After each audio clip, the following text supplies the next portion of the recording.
जय श्री सीताराम।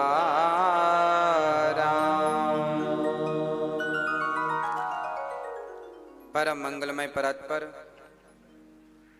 अखिल ब्रह्मांड नायक परात्पर परब्रह्म भगवान श्री राम की वांगमयी प्रतिमूर्ति रामचरितमानस का पावन श्रवण करते हुए हम अपने जीवन को कृतार्थ कर रहे हैं।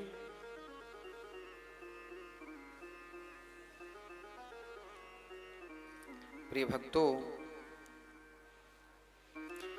इस कथा में हमारी मैया श्रीमती विमला मैया और प्रेमलता सिंघल जी, पूनम जी, आलोक सिंघल जी, सचिन सिंघल जी, मुदित सिंघल जी, राम और रिदम सिंघल जी, गार्गी, आयुषी, इति, मान्या, माही, सभी लोग बड़े भाव से इस राम कथा का रसपान करके हमारी मैया जी श्रीमती विमला जी और मैया प्रेमलता जी अपने जीवन को तो कृतार्थ कर ही रही हैं, साथ में राम कथा की गंगा पूरे भारतवर्ष में साधना टीवी के माध्यम से बह रही है।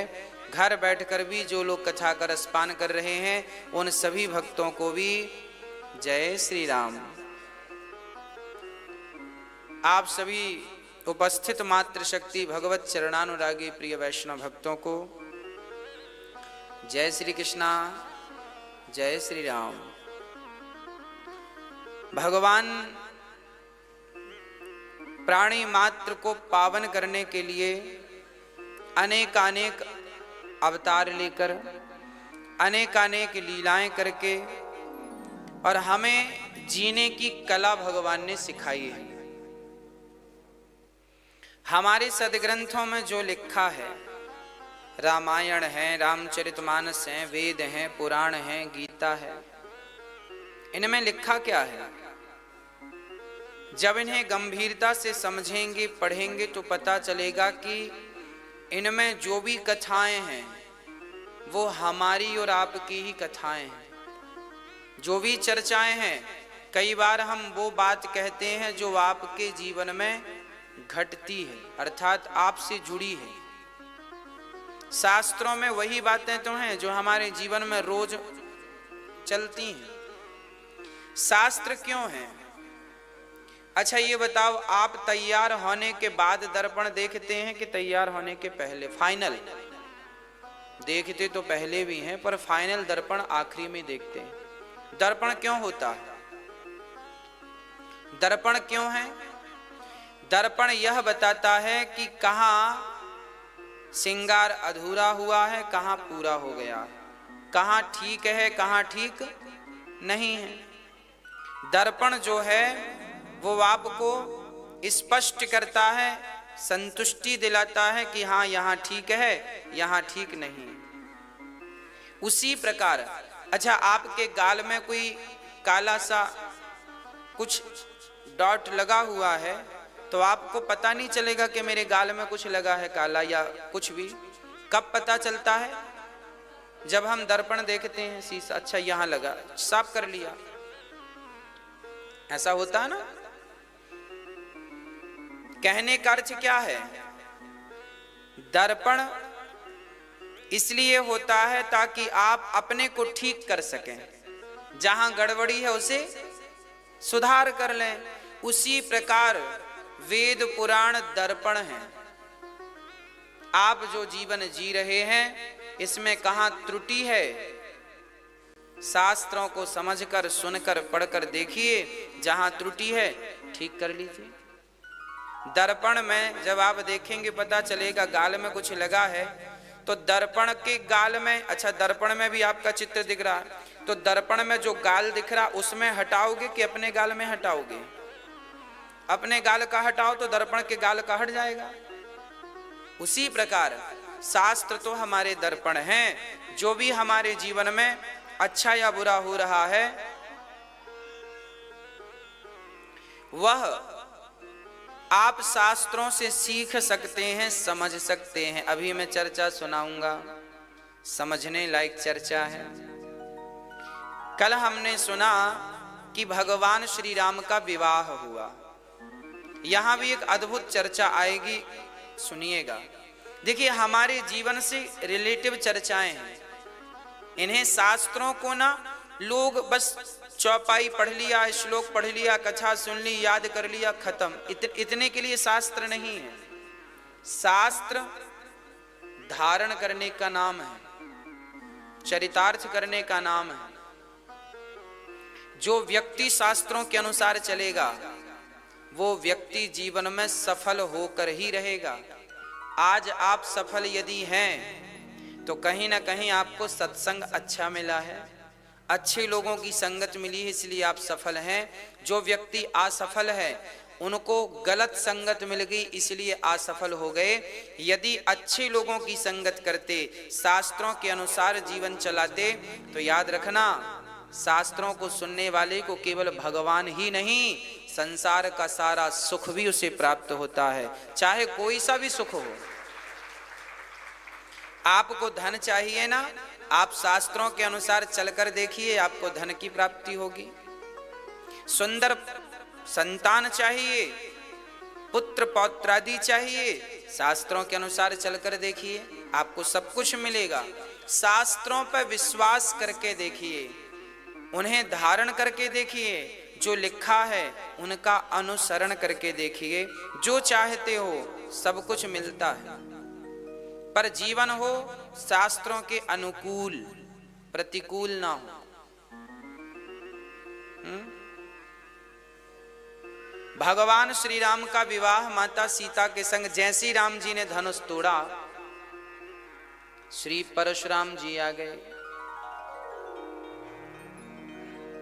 किसने धनुष तोड़ा है?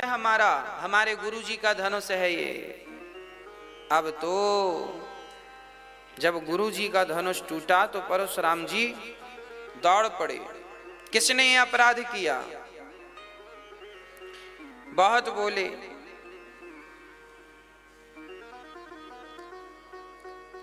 बहुत गुस्सा आई श्री परशुराम जी को। लक्ष्मण जी ने मोर्चा संभाला, गुरुजी राम राम। परशुराम जी बोले, राम राम, कौन हो तुम? हम दशरथ के पुत्र हैं। तो धनुष किसने तोड़ा? लक्ष्मण जी बोले कि पहले राम जी बोले, कौन ने धनुष तोड़ा? तो राम जी बोले, नाथ शंभु धनु भंजनहारा, हुए है को एक दास तुम्हारा। कोई आपका दास होगा जिसने धनुष तोड़ा है, और किसमें ताकत है कि वो इस धनुष को तोड़ सके? उठा भी तो नहीं। भूप सहस दस एक ही वारा, लगे उठावन टरही ना तारा। हिलाने से हिला भी नहीं ये धनुआ। बड़ा कष्ट उठाया उठाने वालों ने। रावण की तो उंगली दब गई, रावण उठाने चला तो उंगली दब गई। ऐसा अन्य ग्रंथों में वर्णन है। रामचरितमानस में तो लिखा है कि रावण ने धनुष छुआ भी नहीं। रावण भी आया था सीता स्वयंवर में, रावण भी आया था, पर रावण ने धनुष छुआ नहीं। पर अन्य जगह वर्णन मिलता है कि रावण की भी उंगली दब गई थी। उसने भी ट्राई किया तो उंगली दब गई। थोड़ा सा हिलाया, उंगली फंस गई, वो निकाला, निकली नहीं। हाँ, बड़े जतन से फिर राम जी की कृपा हुई, राम जी ने उठाया तो रावण की उंगली निकली। राम और रावण की प्रथम भेंट जनकपुर में हुई थी। रावण आया था सीता स्वयंवर में, राम जी भी पहुंचे सीता स्वयंवर में, दोनों की भेंट हो गई। रावण ने राम जी से कहा, सरकार कभी आओ लंका में आपके चरण पड़े। राम जी बोले, हम नहीं आएंगे। रावण बोला, नहीं आओगे तो हम अपने तरीके से ले आएंगे।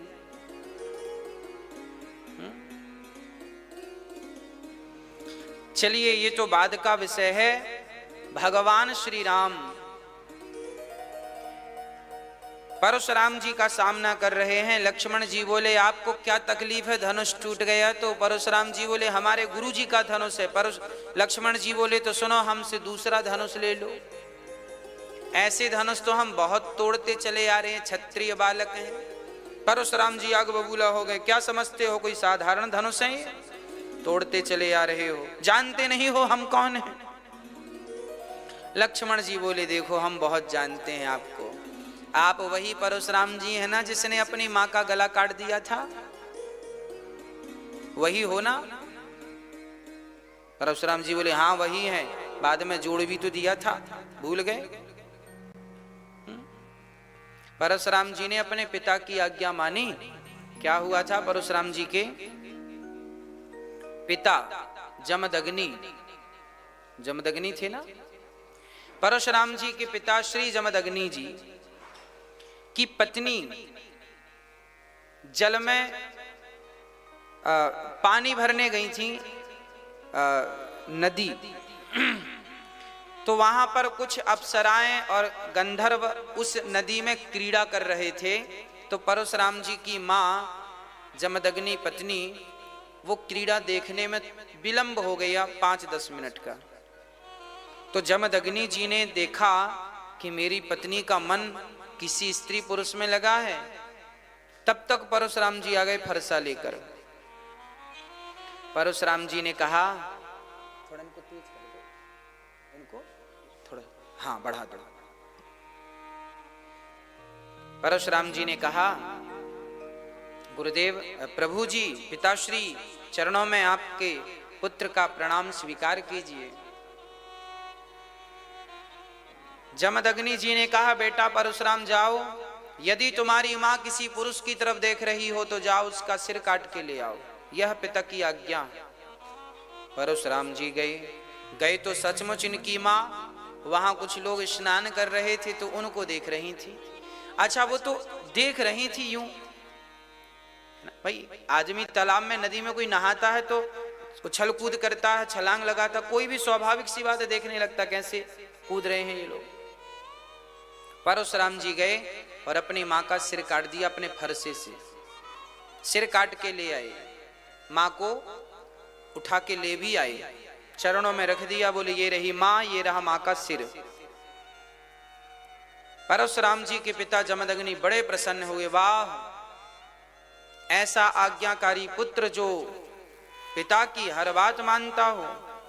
बेटा मैं बड़ा प्रसन्न हूं, बोलो तुम्हें क्या चाहिए?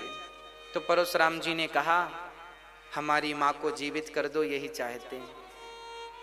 तो परशुराम जी के कहने पर उनकी पितृभक्ति को देखकर उनके पिता ने अपनी पत्नी को गायत्री मंत्र पढ़कर, जो गायत्री मंत्र आप लोग पढ़ते हैं ना, जपते हैं, उस गायत्री मंत्र को पढ़कर, एक मंत्र पढ़ा था ओनली, और मंत्र पढ़कर जल छोड़ दिया पत्नी के ऊपर, तो पत्नी जीवित हो गई थी।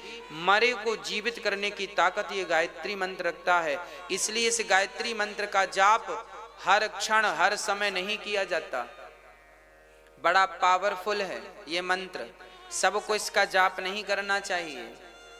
यदि करो तो ये बड़े विचार से करो। राम राम तो आप कभी भी जप सकते हैं, फायदा ही करेगा, पर गायत्री मंत्र को अपने आप पवित्रावस्था में जपा, गलत स्थान पर जपा तो वो नुकसानदायक भी है। जैसे बिजली का तार प्रकाश तो देता है ना, बल्ब इत्यादि लगा दो, और वही बिजली का तार कोई पकड़ ले तो मार भी डालता है। तो फायदे जितने हैं नुकसान भी उतने हैं। गायत्री मंत्र तो बिजली का तार है, फायदे तो बहुत हैं, पर कोई गलत ढंग से पकड़ ले तो मर भी जाता है, अर्थात उसके दुष्परिणाम हैं। इसलिए गायत्री मंत्र उन्हीं को पढ़ना चाहिए जिनका यज्ञोपवीत संस्कार हुआ है। गायत्री मंत्र उन्हीं को पढ़ना चाहिए जिनका यज्ञोपवीत संस्कार हुआ है। और गायत्री मंत्र सिर्फ दिन में पढ़ा जाता है, रात को नहीं जपा जाता, क्योंकि ये वेद मंत्र है और वेद को रात में पढ़ने की आज्ञा शास्त्र नहीं देते, है ना। वेद मंत्र गायत्री कब पढ़ना चाहिए, करना चाहिए? गायत्री 3 बार, सुबह दोपहर शाम, त्रिकाल संध्या, सूर्य भगवान को अर्घ देकर प्राणायाम करके फिर गायत्री मंत्र पढ़ना चाहिए। गायत्री मंत्र पढ़ने के पहले सूर्य अर्घ देना जरूरी है। सूर्य अर्घ देकर प्राणायाम करना जरूरी है। प्राणायाम करने के बाद